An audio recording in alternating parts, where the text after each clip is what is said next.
Please welcome President and CEO Marriott International, Arne Sorenson, in conversation with Skift Editor-in-Chief Tom Lowry.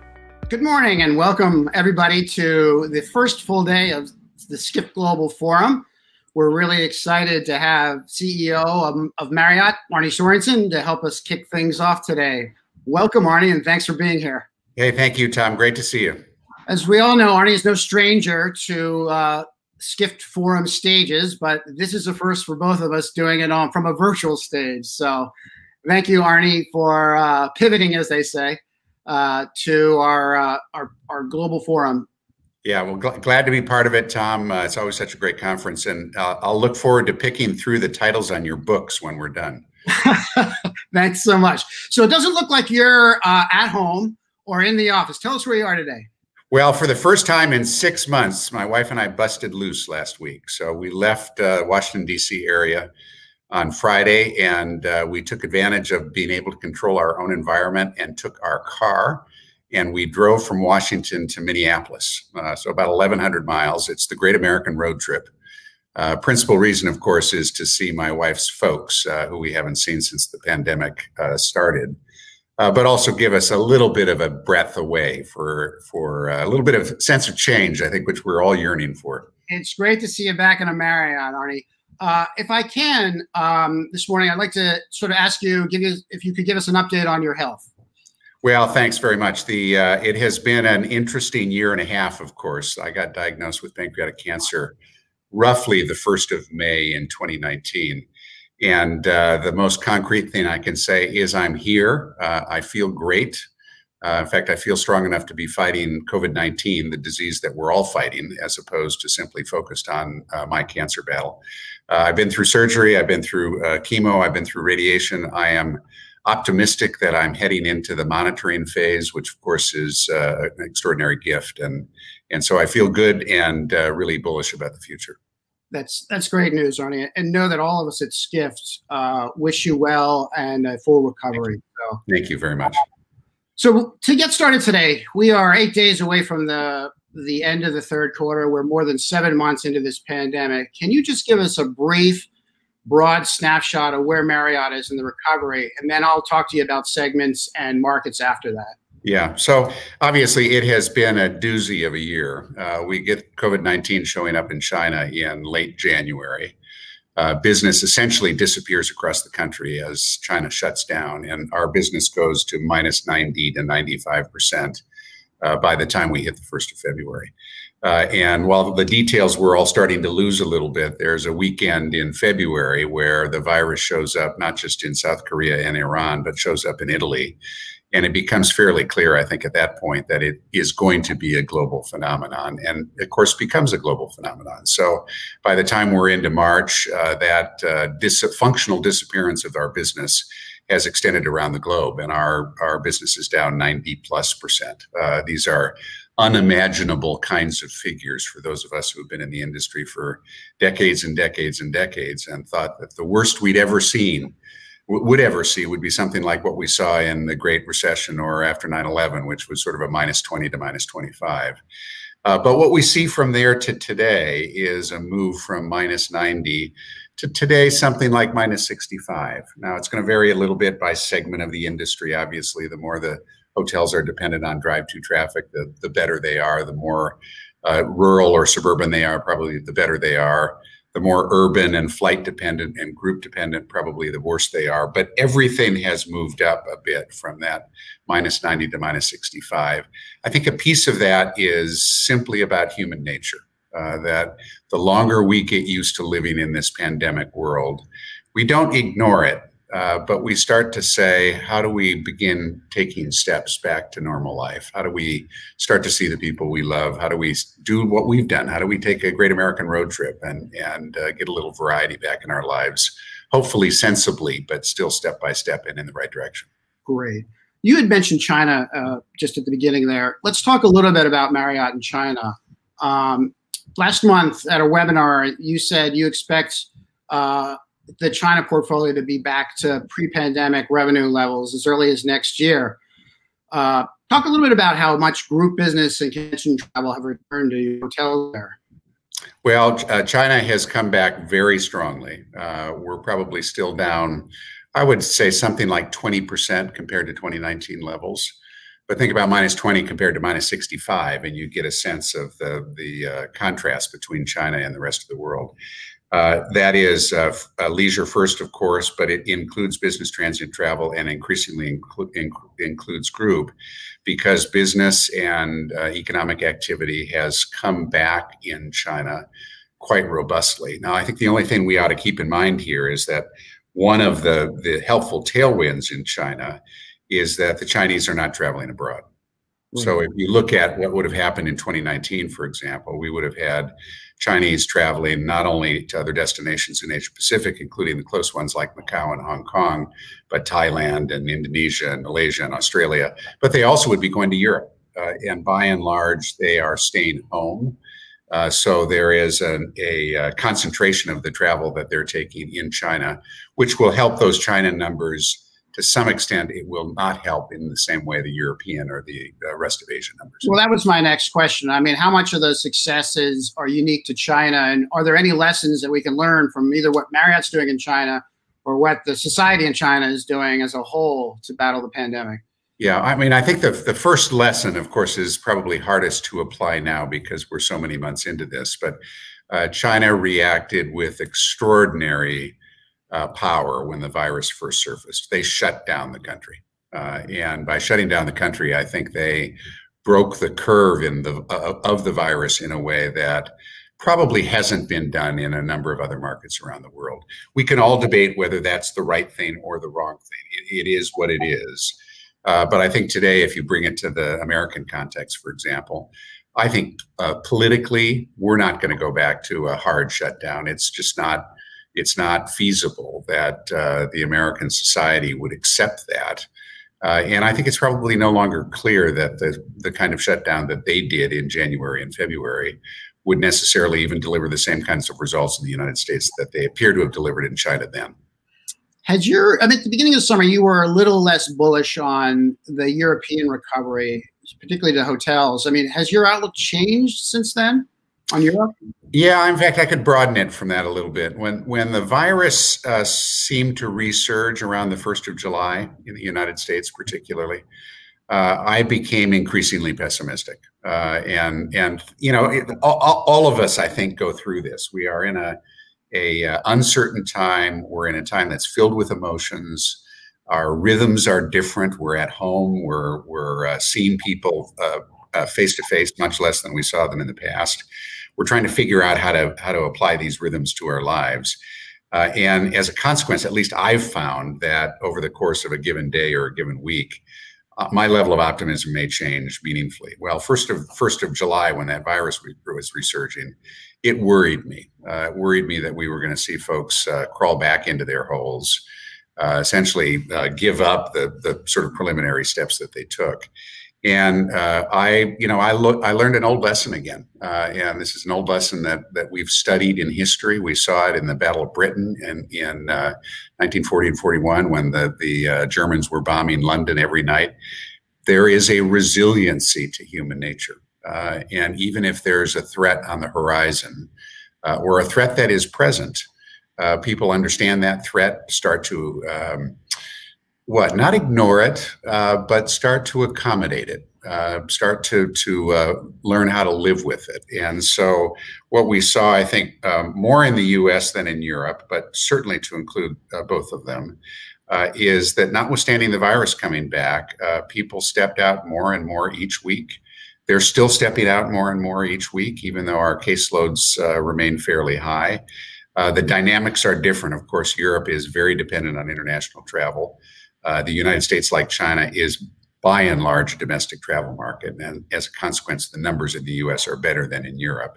But in both places, they're proceeding in the right direction. How do you forecast, plan for a growth strategy through all of this? Is there opportunities in M&A, Arne? Is it brand conversions? I know that there's some pipeline activity still. I mean, how do you sort of look at growth or opportunities that may arise, as horrible as this has all been for the industry?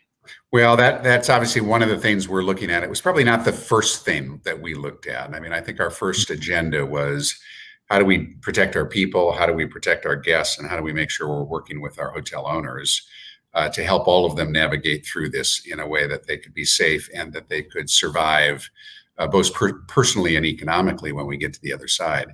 I think the farther we've gone into this, the more we've started to think, okay, what happens to our business? What happens to the industry? What happens to operating protocols, both short-term and longer term?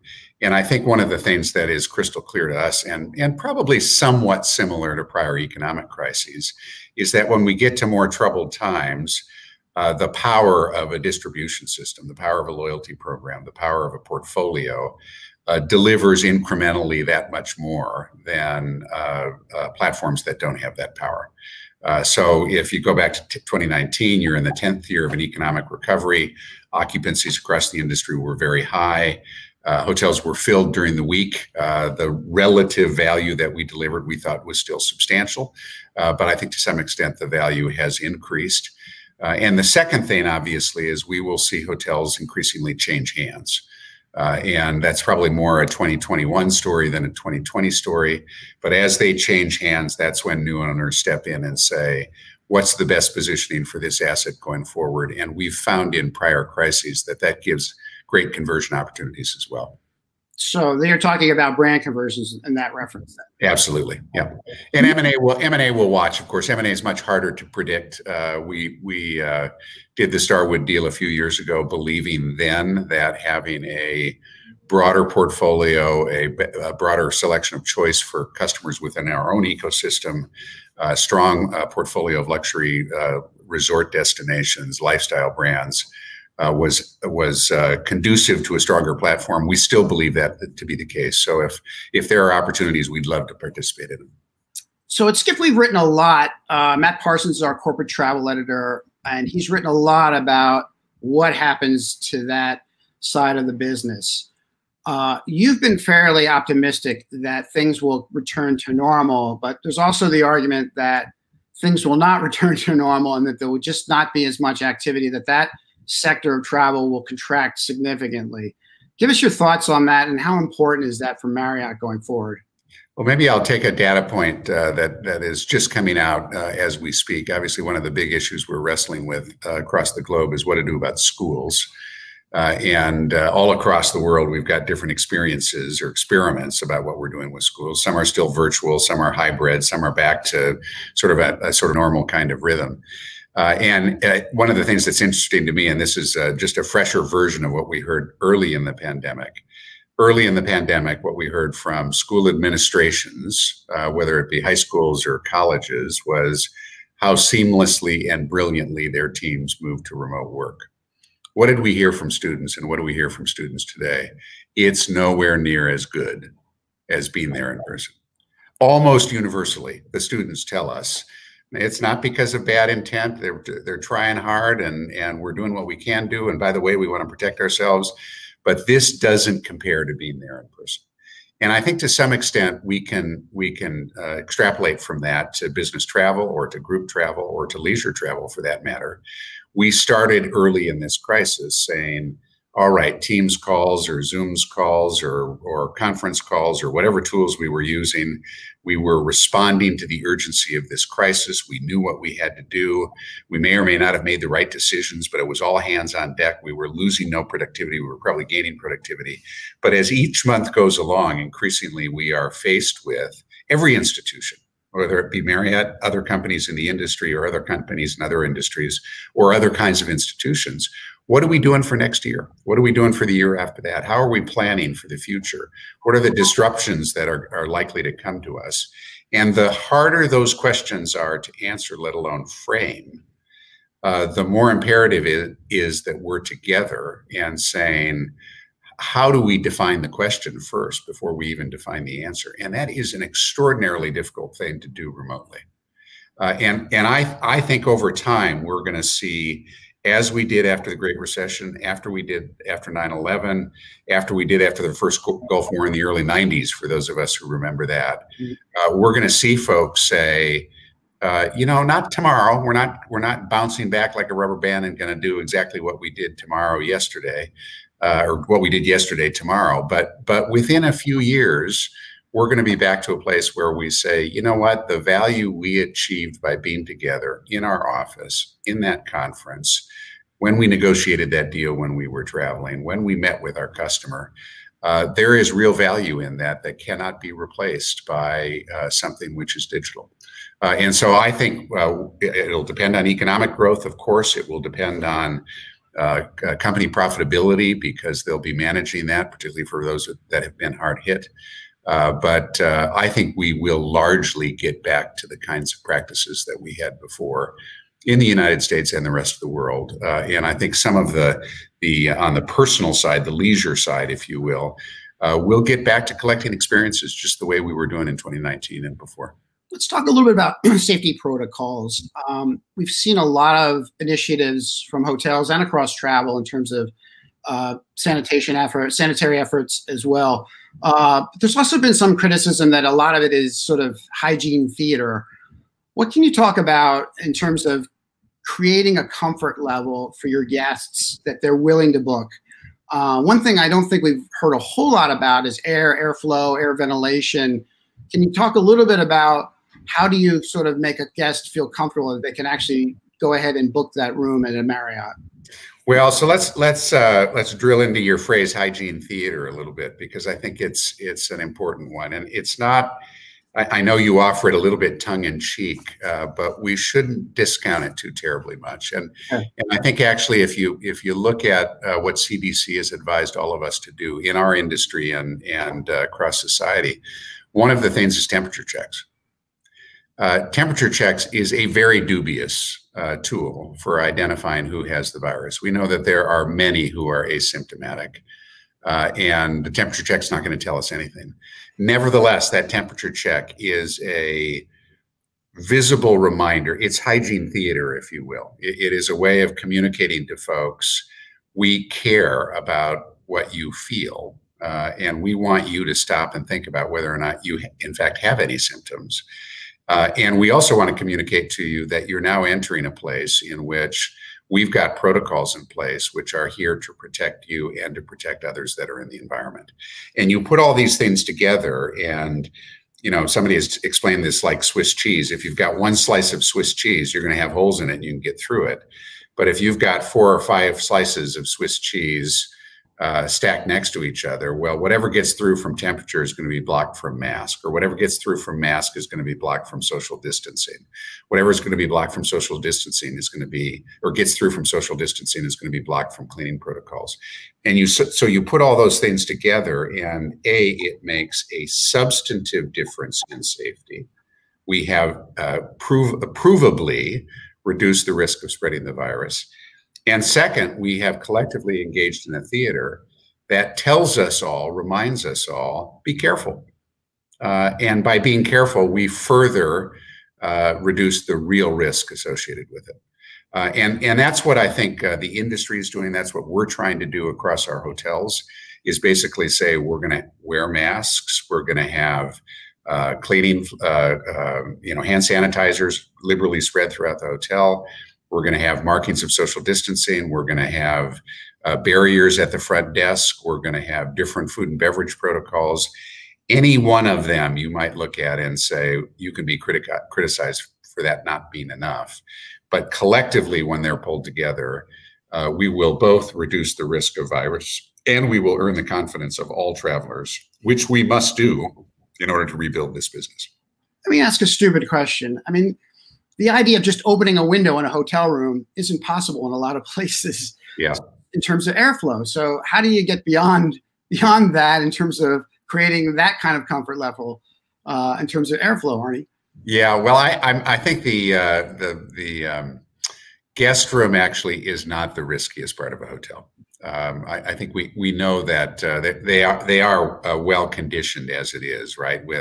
It varies a little bit by segment of the industry, but essentially with each room being able to control its own heat and cooling, and the air turnover is fairly quick. It may not be quite as quick as the airline system, because they've had historically a different set of protocols associated with it. But by and large, we know we can clean that room. We know the surface risk in that room is not substantial.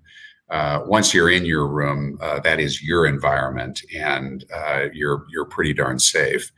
The bigger challenges are really in the public space. And there it is. How do you make sure that you're doing the safety and the mask wearing? And of course, we live in a politicized world, which makes some of this a little bit more complicated. But you do everything you can do there, and then essentially rely on our guests to say, you can control your interaction with that space. And the more conservative you want to be, the more likely you may want to just go to your guest room and make sure you're staying away from everybody else. You've had to make the tough calls to furlough workers, lay off workers. There was just some news about corporate headquarters last week and job cuts, I think 17%. How many of those workers come back, Arne? How smaller is Marriott going forward? Yeah, this is obviously the most difficult part of this pandemic by far, at least in the context of Marriott and the decisions Marriott has had to raise or make. And you think about it, the layoffs now are more permanent in nature than the decisions that were made in March. But think about the number of people that were impacted in February and March and April and May when business functionally disappeared. And there you're talking really about a majority of the associates of ours and the associates in the industry who had to be put on leave, who were put on furlough. Big world out there. Some parts of the world, there are great social safety nets to help people come through. In some places, there's very, very little. And folks were very much left on their own. We're now 6, 7, 8 months into this. We know business at down 65% is going to be slow in coming back. I think the decisions we made, you quoted a 17% statistic. That is somebody's estimate, by the way. And of course, we don't know well enough to know exactly how many of those folks will come back. I think over time, as business rebuilds, we'll obviously do some hiring. I suspect it'll be years, though, before we get back to the level of staffing, either at the corporate level or at the hotel level that we had before this pandemic began. I mean, all the days of this pandemic are hard, but is there one in your recollection that was the hardest for you personally, Arne, on the professional level? Well, it was the first communication to our team of associates around the world. And I don't remember precisely the date, but it was late February or early March, something like that. We have about 750,000 people, we thought, who wore our name badge every day around the globe.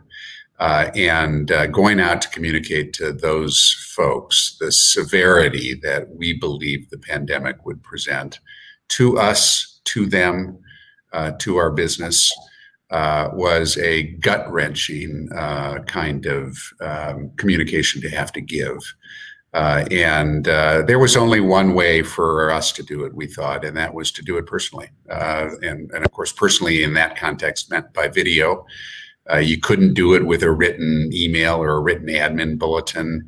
And I think respect the kind of humanity and the kind of impact to our people that this crisis was going to have. There's a lot of talk about build back better in travel. Like when we come out the other end, make it a better travel industry. Are there things in hindsight that you had over the past couple of months to think about that could have been different going into the pandemic that would have made this, I don't know, more palatable in some way? Or what are the opportunities in your mind of how we can improve the travel industry? Well, I think the travel industry will change. I think it may change more about trip purpose, which we could talk about a little bit, than it will necessarily in what we observe in hotels as we all check in or as we operate them. I do think one thing that is notable when you compare hotels to airlines is how little keyless entry was adopted in the hotel space compared to the digital boarding pass in the airline space. By 2019, certainly, overwhelmingly in the West, at least, we're all traveling with our own boarding passes on our phones. We're skipping the desk at the airport. We're not printing out a piece of paper. But you look at the hotel context, and it would be a few points, and it would have been, concentrated in the road warriors who were adopting technology. But by and large, this was not being used broadly, partly because travelers wanted the human experience, maybe sometimes because they wanted to work the front desk for an upgrade, or a better room, or some other aspect of the check-in process around which there's some myth. I don't see this as being a fundamental transformation of the hotel space, but I do think the pandemic will cause more and more hotel guests to adopt similar technology. I can understand this well. I traveled 225 nights in 2018 before I was facing some personal issues that had to change that. And you also often, when you get to a hotel late, you just want to get to your room. Right. And so if I can do that, right? That's a good thing. Yeah. As we finish up, Arne, I want to ask you about the love letter to travel. For those of you that may not know, Arne, several weeks ago, penned what he called a love letter to travel, which is this sort of wonderful reflections on what travel has meant to him, to his family, to his wife, Ruth, with some just wonderful, vivid examples of your own personal journeys. And we immediately asked for permission to rerun that. So if you haven't seen it, go to skift.com, a CEO's love letter to travel. I asked that, Arne, in a way for you to give us some sense of where you see travel in 2025. I see it right back to the description I wrote in that letter. And that letter, of course, is my story. So it starts with very, very modest travel. We didn't come from a lot of resources in my family, but we did manage to start life in Japan. It's where I was born and lived till I was 7. And essentially, I've been traveling all my life. Traveling all my life because it is the most fascinating thing that I think people can do.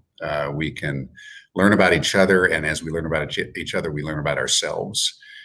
We build experiences for each other. I've got 4 kids, and they love to travel with us and on their own. As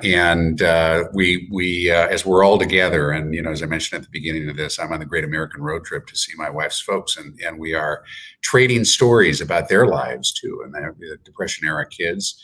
These stories, for so many of us, even without privilege, are stories that we gleaned when we were on the road, when we were at, maybe it was our wedding, maybe it was somebody else's wedding, maybe it was a vacation someplace. And I think we're going to see the same thing. I think we're going to see folks free to travel again, who say, I want to go and I want to post it on Instagram, or I want to be able to tell my kids about it, or I want to be able to show my kids it, or maybe I want to do it alone. But I want that mountaintop experience that allows me to reflect back on it decades later and say, remember when we were there.